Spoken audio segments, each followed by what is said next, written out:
All right, so we're recording. There it is. Whoops. Kenai Little League, I just found this on the ground. Don't worry, I'm going to leave it here.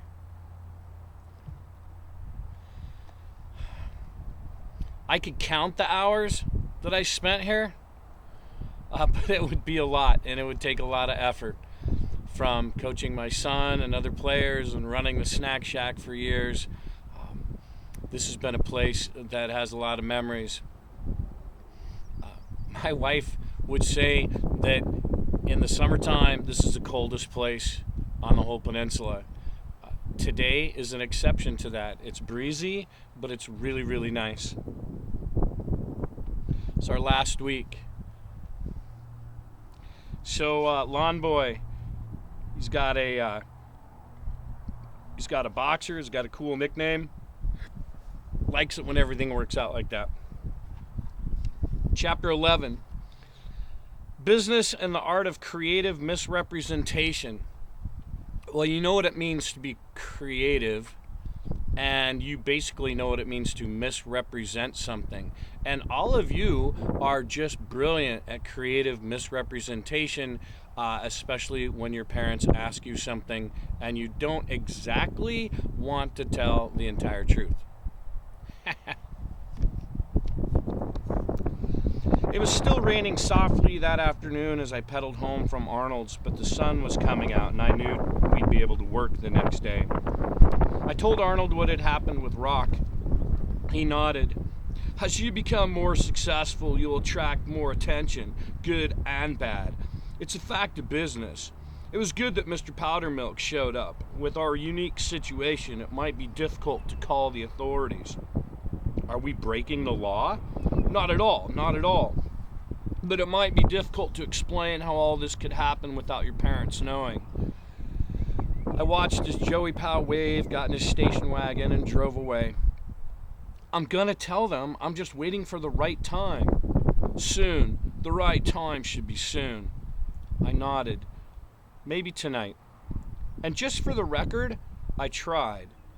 Mom came home around 4 o'clock from her summer job. Dad came out of his lab in the basement, and I helped in the kitchen, and we had a proper sit-down meal. After the meal, Dad read the paper, and I helped Mom with the dishes, and then we went to the living room to watch TV. And just after Dad put the paper down and Mom turned the set on, there was a moment.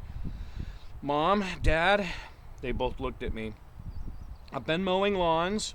Seemed lame. Try again. I know how hard you work. Still lame. All right, shoot the moon.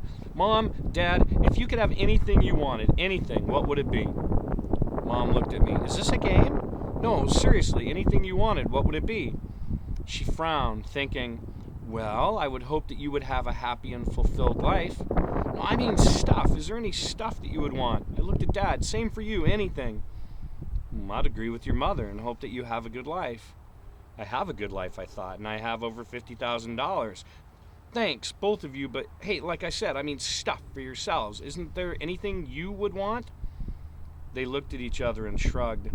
Not a thing, Mom said. Me either. Well, come on, think about it. Anything, no matter the cost. There was a silence, and then my mom laughed. Oh, I know what you're doing. You've saved up some money from your lawn mowing business, and you want to help out. Is that it? Well, sort of. Aw, she smiled that soft mother smile. That's very sweet, dear, but who on earth is that? She'd been sitting facing the front window, which looks out across the lawn, which, by this time, with Pasquale's efforts, was starting to look pretty good. He'd been so horrified by the condition of what he called the boss's lawn that he'd come by to recondition it. The change was a complete mystery to my parents, who made jokes about the lawn fairies who work on the grass when everybody's asleep. My parents were spending a lot of time relaxing in the evenings after work, admiring their miraculous lawn. My mother stood and walked to the window. My goodness. I looked and was stunned to see the old station wagon with Joey Powell sitting in the front seat, his head down, dozing. Look at the size of that man. Why, he barely fits in the car. Dad stood and went to the window. The car looks kind of beat up. I wonder if he's all right. He's all right, believe me. It slipped out before I could stop it. You know him? Think fast. But I couldn't figure out how to explain how I'd come to own a prize fighter in front of our house without a whole lot of details, and I also didn't want to lie to my folks.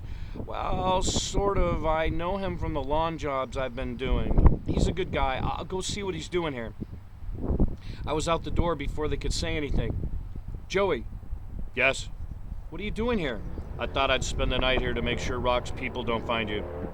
Well, gosh, thanks a lot, but Rock doesn't know my name or where I live. Speaking of that, how did you find me?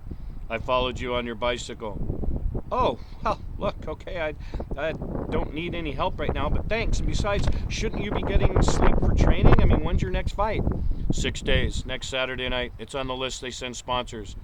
Oh, I left the list at Arnold's. Oh, Joey, my parents don't know what I do at Arnold's and that I'm sponsoring you. I mean, not yet, that is. I mean, I'll tell them, of course, but I haven't got around to it, and I can't figure out a good way to tell them without, telling them everything that happened, and they might not understand my involvement in, well, the fight game. Don't you want to be my sponsor?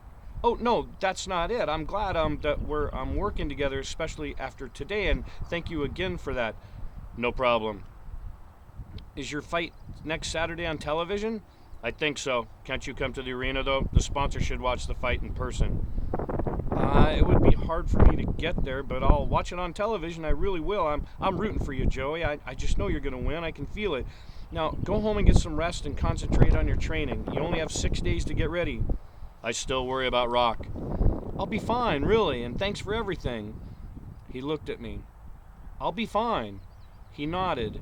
And as I watched him drive away, I really believed it. Again, foreshadowing. It's really a technique that you should stick in the back of your mind when you're writing, because a lot of times the end of a chapter is foreshadowing what is going to come next. And it doesn't always have to be doom and gloom. It could just be foreshadowing something that's going to happen. 4 days left.